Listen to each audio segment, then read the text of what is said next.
Hi மக்களே! ஜெர்மனிய அன்பிரெடிக்டபிள் வெதர்ன்னு சொல்றாங்க. அது ஏன் தெரியுமா? வாங்க பார்க்கலாம். இங்க பாருங்க, எங்க ஊரோட நிலைமைய. இந்த மாரி ஆனது ஒரு 4 நாள், 5 நாள்ல ஆகலங்க. எல்லாம் நேத்து நைட்லேருந்து இப்பக்குள்ள ஆனது. வீட்ல இருக்க ட்ராம் ஸ்டாப்பு எப்படி பனியால மூழ்கி இருக்குன்னு. இப்போ போகிறோன்னா டுவர்ட்ஸ் லேக். அந்த அழகை உங்களுக்கும் காட்டணும்னு ஆசைப்பட்டேன். வாங்க. இவங்க தண்ணியில் இருக்க வேண்டிய வாத்துங்கெல்லாம் இப்போ தரையில் வந்துருச்சுங்க. Quack quack quack quack quack quack quack quack. இதுக்கு முன்னாடி இன்னும் நல்லா ஸ்பீடாக பண்ணிட்டு வந்துட்டு இருந்துச்சு. நானும் போகலாமா வேணாமா அந்த பணியில் வெளில போய் வீடியோலாம் ஏதாவது போடலாமா அப்படின்லாம் யோசிச்சுட்டுங்க.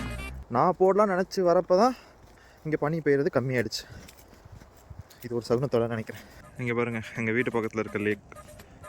ஆக்சுவலி இங்கே நேர்லேருந்து பார்க்குறதுக்கு அவ்வளோ சூப்பராக இருக்குது வியூ. பட் உங்களுக்கு வீடியோவில் எந்த அளவுக்கு தெரியுதுன்னு தெரியல. பட் செம்மையாக இருக்குது. ஓகே மக்களே, வீடியோ எடுத்தது போதும்னு நினைக்கிறேன். உங்களுக்கு காட்ட வேண்டியதெல்லாம் காமிச்சிட்டேன். இப்படி தான் இருக்கும் ஜெர்மன் வெதர். ஸோ அதுக்கேற்ற மாதிரி இங்கே இருக்கவங்களாம் வந்து எப்பவுமே எல்லாமே கையில் வச்சுருக்கணுன்ற மாதிரி கேட்டுக்கிறேன்.